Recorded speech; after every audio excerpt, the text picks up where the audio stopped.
The one true chief has arrived on Smackdown after 4 months of being away. That's right, Roman Reigns makes his triumphant and impactful return to SmackDown. And let's talk a little bit about what's going on with the Judgment Day over on Raw. Let's talk about it. Welcome back to the FPW. Yeah!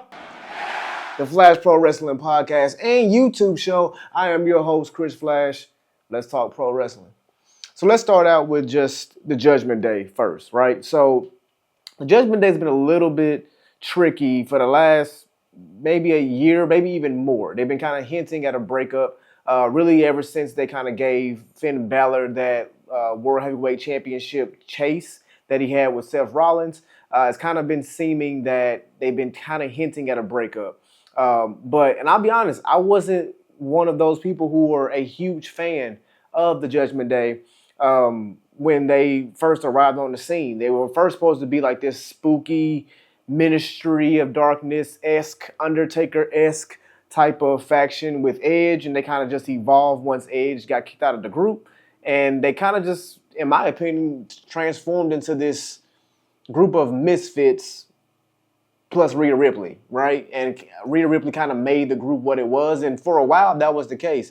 But eventually they really began to catch their footing, and since the Bloodline was doing everything they were doing over on SmackDown, Raw had to have something that kind of wove through the title picture and the different what's the word I'm looking for? God, the word is leaving me. What is the word I'm looking for? Divisions, there we go. I don't know why I think that. The different divisions going on over on Raw. And that's what Judgment Day really stepped in and did. I mean, for a second there, they had, the North American title, the World Women's Championship, the Tag Team Championships, and the Money in the Bank, all at the same time. Now, that's faction power. They were doing the exact same thing the Bloodline was doing over on SmackDown, and credit has to be given to that. But once the World Heavyweight Championship got introduced, obviously Finn Balor looking the best he's looked since he won the Universal Championship for the first time, the best he's looked on the main roster, bar none.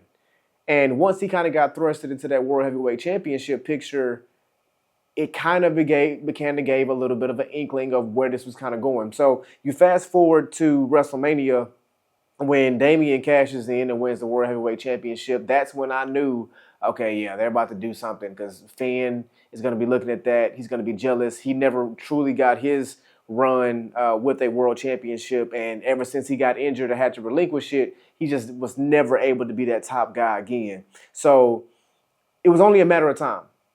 With the whole Dominic Mysterio thing, again, not someone I was a huge fan of, but once he cut away from his dad and went over to the Judgment Day, the guy became a household name. I mean, he can't go into any arena and not get nuclear heat just by grabbing a microphone. They won't even let the guy talk. So that has to give you some sort of inkling and understanding of how over everyone was able to get in this group. And now they've gone and they've joined forces with Carlito, which I don't really see Carlito's purpose in it other than maybe a comic relief, and JD McDonough, who is kind of just playing like the stooge of all this. But now what's interesting, ever since Rhea got hurt at the hands of Liv Morgan, and then the whole situation with Damian Priest that we know happened at SummerSlam, once Rhea came back and had her match with Liv, and Dom turned on Rhea to be with Liv, now we have this new Judgment Day. Now we have a Judgment Day of Finn, who I'm assuming is the leader now, even though they say we have no ego, we have no leader, whatever. So you got Finn, Carlito, JD McDonough, Dominic Mysterio, and now Liv Morgan. So what I'm wondering is this a more dangerous, is this a Judgment Day 2.0? Because Liv doesn't really give the same type of threat, I feel like, as a Rhea Ripley. And based on booking alone, Finn doesn't give the same type of threat as a Damian Priest. So what is it that makes this Judgment Day better than the old? Is the Judgment Day better than the old? That's a better question. Because now you have the Terror Twins in Damian and Rhea seemingly going up against the Judgment Day all by themselves. Now, there's rumors going around that Jey Uso is going to involve himself in the storyline some way, but I mean, outside of that, like, how can they break this down to make it make sense in a way that the Judgment Day has, what, 5 members up against 2? And granted, Rhea is specifically going for Liv. We know that. But that doesn't mean that Dominic won't get involved also. So there's Jey Uso's in. Well, what about Damian? Because where you have Damian versus Fiend, Fiend is not going to play fair. Fiend is going to use the numbers advantage of the Judgment Day, and take down Damian. So I'm wondering how they're gonna tell this story of the babyface conquering all odds and going against and I guess righting his all of his wrongs that he's done in the past. And hopefully this leads to some great matches. I'm hoping that, maybe we can get a good Finn Balor Demon match on the main roster. Not saying his matches aren't good, but they just don't book the Demon well post NXT. No fault of his own. I think we know whose fault that was. But it happened for so long, now we're to the point where the Demon doesn't really matter anymore. And so I wonder if they could use this as a way, maybe even Bad Blood, this could be a way to reintroduce the Demon character and maybe even give Finn the win here. I think they can milk this whole Judgment Day story out some. Maybe up to WrestleMania. There's always Survivor Series. I would say have it go to WrestleMania. You can really dive deep into it at the Royal Rumble. Have all of them kind of face off in their respective Rumbles. Obviously, if Liv is still the champion, she won't be involved in the women's. But what if Rhea was to win the Royal Rumble and choose Liv? Because right now, I don't know if I have a pick of someone who's going to win the Royal Rumble just yet, at least on the women's side. So this could be a direction they can go in, and that can kind of progress this feud and keep them together. Or there's always the Elimination Chamber that Rhea can win that and still pick Liv. So a lot of different ways they can go with it. I'm interested to see how they're going to tell this story now that we finally got some development in the Judgment line. The Judgment Day kind of seemed like they've been kind of treading water for the longest and hinting at this breakup. Now that we finally pulled the trigger, we can actually get somewhere with it. So I'm happy to see that. While I'm on the topic of Raw, right, let's talk about this whole Wyatt Six situation. Now, they had their first match last Monday on Raw up against the new faction of the American Made, which is the Chad Gable and the Creeds. So the interesting thing here is everyone's been saying, okay, well, yeah, the Wyatt Six, they look cool. Not Finn Balor, but Fiend looked cool. All these spooky characters look cool because WWE's production team is the best in the world, right? But what happens once the bell rings? Are they going to be spooky monsters then? Are they going to be like these Jason Voorhees? Are they going to be the same thing as the Fiend? Because you have to know their motivation. And they kind of gave a good motivation for the Wyatt Six, basically people who have broken up their own families. That's kind of where it seems they're going with it, which makes me wonder if could we get a Wyatt Six versus the Bloodline thing down the road. Just saying. Could be something. But what I'm wondering, so the whole thing that I've been wondering, like I said, is once the bell rings, what happens? Because individually, I know all the guys in there are good wrestlers, right? But how do you make these characters come to life? And what I'm happy about is that they were actually able to get them to have just a regular match. They wasn't these monsters, I guess, cosplaying as professional wrestlers. They were professional wrestlers who just happened to have a gimmick that is the Wyatt Six. And that's the best direction that you can take these guys in. Now you can make sense of them if they wanted to go after titles. It would make sense. If you got to a point where you crossed the line with them, okay, now they can kind of hunt you and go after you and attack you backstage and do the same thing they did to everyone backstage during their initial debut. You can go in that direction. But if you were just to make them these spooky monsters, well, what happens when they lose? Does it matter when they lose? Like, how do you really get around that, because it's not like an Undertaker character, right? Like we understood the Undertaker was what he was, but the Undertaker could lose. But even when the Undertaker lost, it was still a draw. But no one has the aura like Taker. So how do you get to that level, or how do you get a spooky like character over? Bray was able to do it. Bray lost a lot, but Bray was able to get that spookiness out there. He kind of was able to almost tell the story of, yeah, I may have lost, but it's just a hiccup on my journey, and that, just because this happened doesn't mean the story is over. So he just kept progressing his character, kept learning, kept growing, and that's kind of what made you fall in love with the evolution of Bray Wyatt's character work.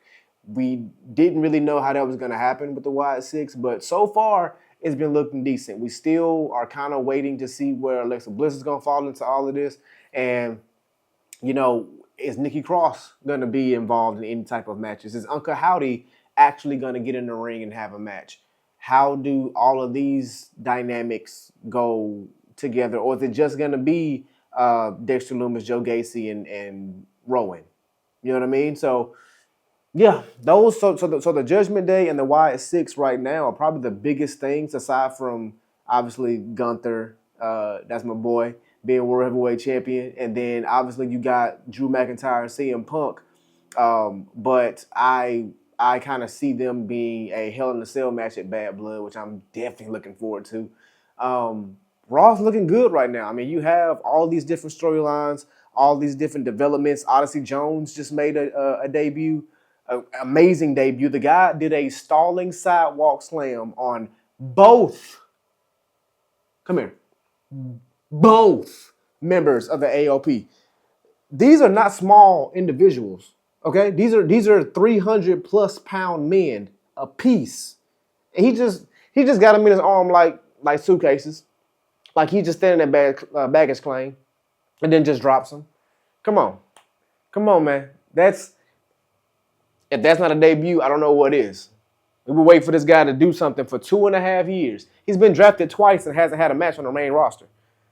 But now we finally getting some rolling going, but he's also being paired now with the New Day, who can definitely help him get his reps in, get his name known to the main roster, and really get something going for himself. So I'm excited to see it. But yeah, Raw is looking really strong right now. Really strong right now. But let's go on over to SmackDown. And before I get into the Bloodline stuff, I know that's what you're waiting for, I got to talk about Mr. Rhodes, our WWE champion. Now, I've definitely spoken my piece on where I believe this whole Cody Rhodes title reign is going. I've been trying to be lenient because I don't want to compare Cody's reign to Roman's reign, right? I don't think you can really do that because they're two totally different characters. And because of the way SmackDown's roster is built, there's really no heels there for Cody to actually have a feud with. You're gonna have to turn some people heel. Now, obviously, everybody wants to see the match between Randy and Cody, right? The whole legacy thing, and I think we're gonna get there. But before we get there was a segment on SmackDown that really had me scratching my head, because if I'm Cody Rhodes, why am I going after challengers begging them to have a match with me? If I'm the WWE champion, there should be a line wrapped around my door of people who want to get a shot. There's more people fighting for the U.S. championship than it seems like there's interest in the WWE championship. And I get it, the bloodline's around. Solo Sikoa is now calling himself a main eventer. He's getting, he got his championship match. Obviously, it was because they wanted Roman Reigns to come back. And now Roman is going strictly after Solo, so I don't think Solo has any time to worry about Cody. But again, if you have the richest prize in the company, you have what Cody calls the North Star of the industry, there should be a plethora of people who are like, listen, heel or face, I want that championship. I don't care who you are. Now, obviously, there's different divisions, right? Everybody's not in the main event, but there has to be, at some point, there has to be someone who is willing to step up and challenge Cody, that's going to give give a good storyline as well as good matches. Cody's gonna have some good matches. I think that's inevitable, but you can't hang your hat on just having good matches. Not on not with this reign, I don't think. And since there's no real heels right now, we're kind of forced to turn baby faces into heels for no real reason other than the fact that, well, here we are. That's kind of what it is. And so that's the feeling I got when he challenged Kevin Owens to a match for his championship. And Kevin Owens is known for turning heel on his friends. I mean, how many times has he busted up Sami Zayn? I think they might be the biggest forever feud in WWE right now, aside from Tommaso Ciampa and Johnny Gargano, even though they're in a tag team right now. And so it makes me wonder, are there any real legs on Cody's reign aside from the fact that Roman's around again? If you take the Bloodline completely out, let's say the Bloodline go over to Raw. So Roman's on Raw, Solo, the Tongans, Jacob, everyone's on Raw, right? Let's say that happens. So at what point, who's the most interesting person on SmackDown to challenge Cody? I mean, yeah, they had a good match with Carmelo Hayes, but Carmelo Hayes is not on the level star-wise, roster-wise, as a Cody Rhodes. You know, LA Knight, well, he's U.S. champion, so he's not going after Cody Rhodes right now. He got his own bag of problems. Who else is there? Right now, Raw Raw has all the stars. And it's crazy because if you would have said this a year ago, SmackDown was way on top. Way on top. So SmackDown now is going to have to rebuild some stars to go after Cody. Because who are you going to do? Escobar? Andrade? Not saying these guys can't have great matches with Cody, but like I said before, it can't just be about good matches. You have to put butts in seats. Why do I want to see this match? Cody versus Roman? Sell out. Anywhere in the country, sell out. Cody versus Kevin Owens in a different country? Let alone at Bash of Berlin? It just feels like a state. It feels like a placemat match, right? Because obviously everyone's there to see your Gunthers and your Ilya Dragunovs of the world. Maybe even your Ludwig Kaisers. But I don't know anyone that's excited to see Kevin Owens versus Cody Rhodes. No disrespect to the two of them, but we're just grabbing at straws here. And now that Roman's back, we have to wait for Roman to finish dealing with the Bloodline before we even get close to a Roman versus Cody. And so I'm really surprised they haven't decided to go ahead and pull the trigger on a Randy versus Cody. A better question, do you need Cody to have a match at Bash of Berlin? Could Cody take that event off? I mean, granted, I know everyone wants to see him. Everyone wants him to come out and do the whoa and have him. I get it. But do you need Cody in Berlin if you got Gunther? Because Gunther's your star. Gunther's the one everyone's coming to see. So why do you need Cody to be there? We could hold Cody off and let Cody build a story with someone going into Bad Blood. That could have been Randy. Randy versus Cody at Bad Blood in Atlanta, in Cody's hometown. Come on. Maybe I'm not looking at it the way I should. Because granted, you have August 25th all the way to October 5th. But even then, you have so much time for Randy to tell a story, to go up against Cody. I think that would have been the better option. Cody, like I said, Cody and Kevin are going to have a good match, but there has to be a feud for Cody that's really going to stick. The AJ Styles feud kind of just felt like a series of really good matches because Cody needed a good first opponent for his reign, but we're way past that.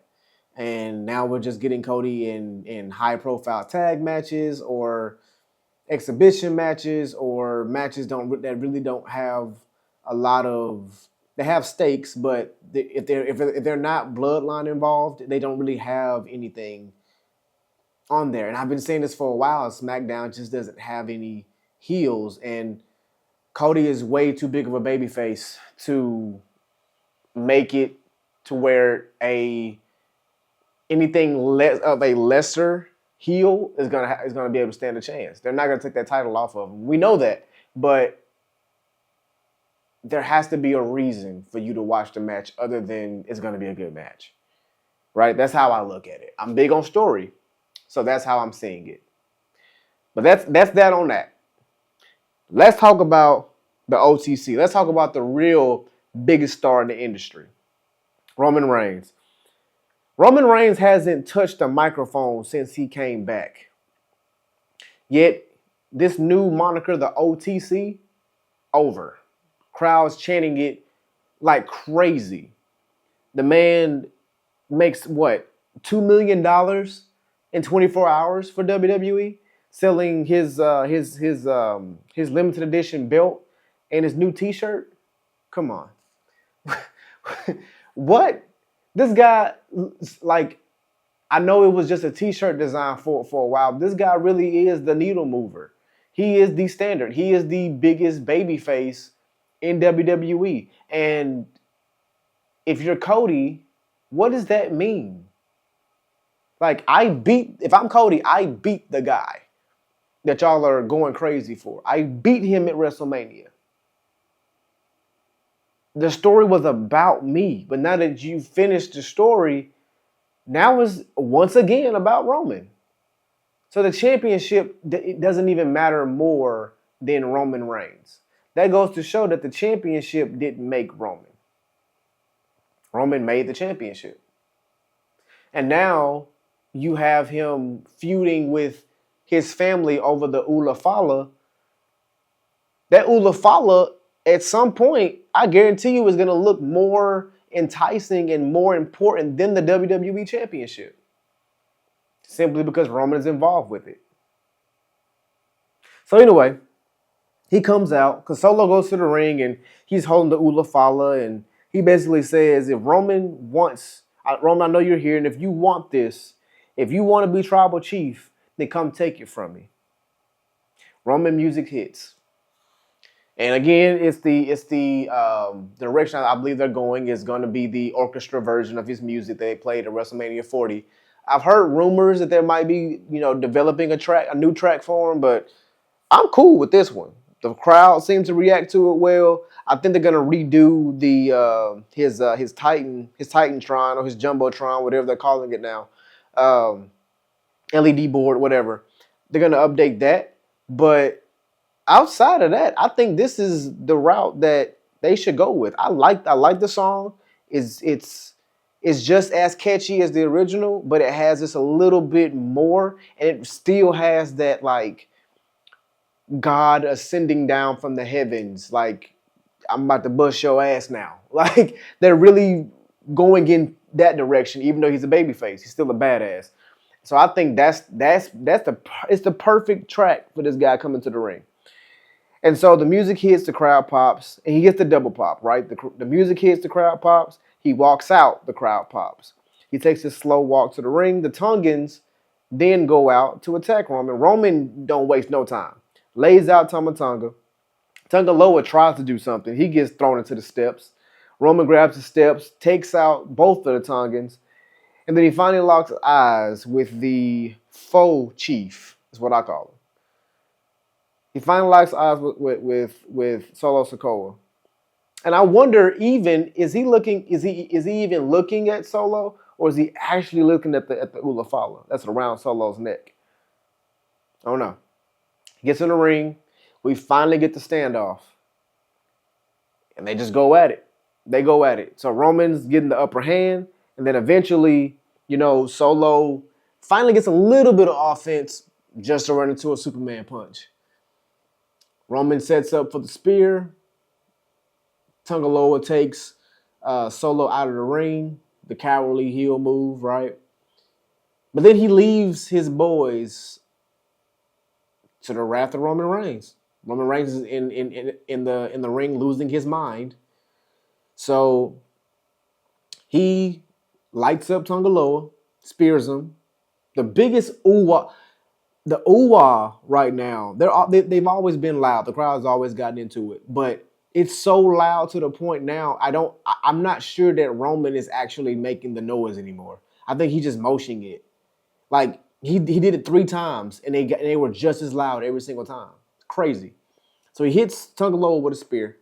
He goes outside. Tamatonga is on the barricade, and you see Roman make look at Tamatonga, look at Solo, and then look at Tamatonga again. So in my mind, oh yeah, you going through the barricade, big dog.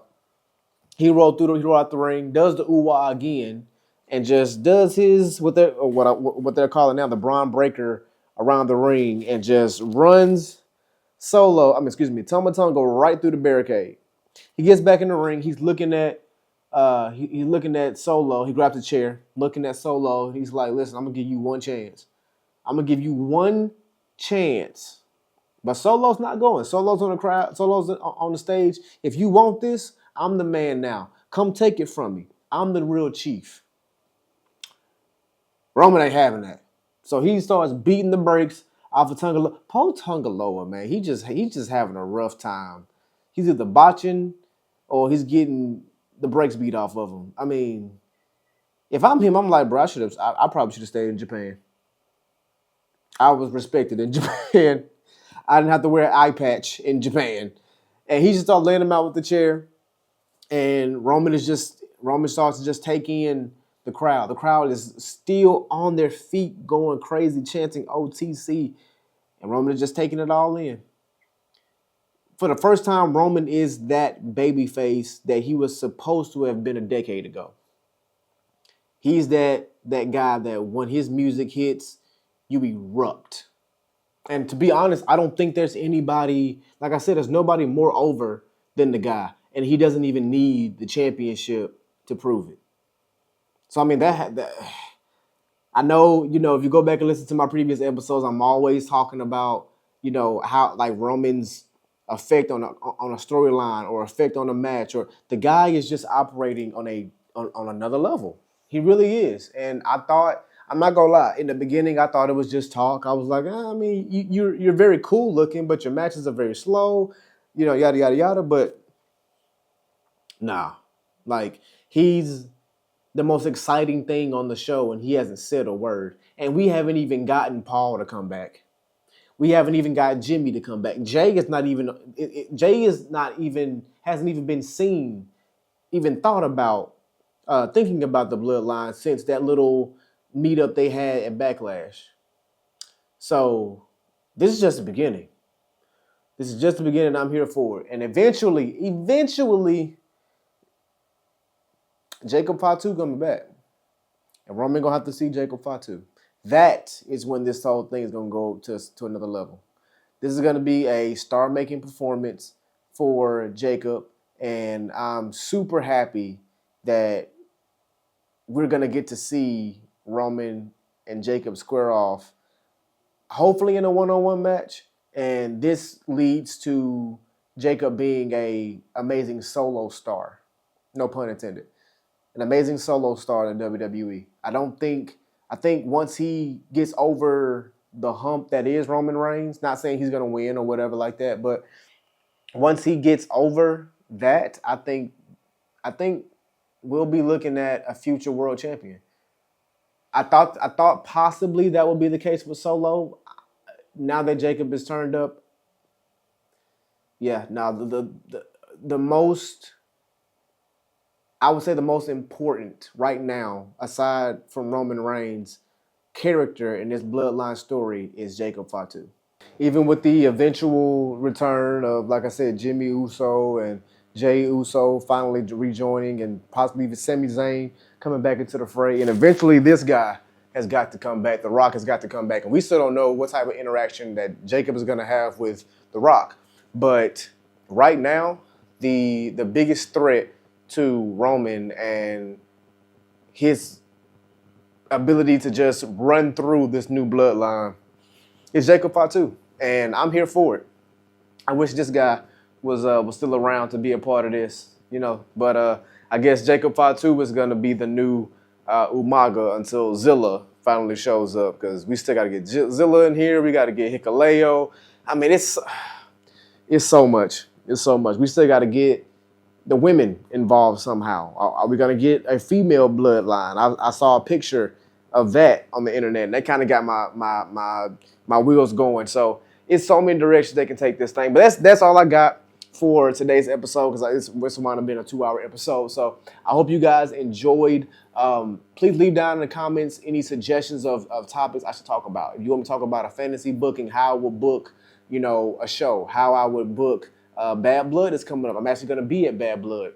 How I would, what my takes on the career paths of some WWE superstars of the past and the present, or with John Cena's whole thing coming up. I could talk about anything. So make sure you guys leave down in the comment what you think, and again, let me know some things you want me to talk about. Make sure you subscribe and like this video, share it around, do everything that helps the algorithm boost this show to the top of the charts. I'm really wanting to build this show and give you guys consistent quality content as long as you guys are having me. Anywhere you guys listen to your podcast, I am on Apple and Spotify or wherever. So make sure you guys look up Flash Pro Wrestling on that. Give me a follow, leave a review, leave a 5-star ratings all around the board. And I'm excited to start this journey here on YouTube now, man. So I'm thankful that you guys are here with me. This is the first episode of many. So see you guys down the road. And as always, be safe, be blessed, be kind. Peace.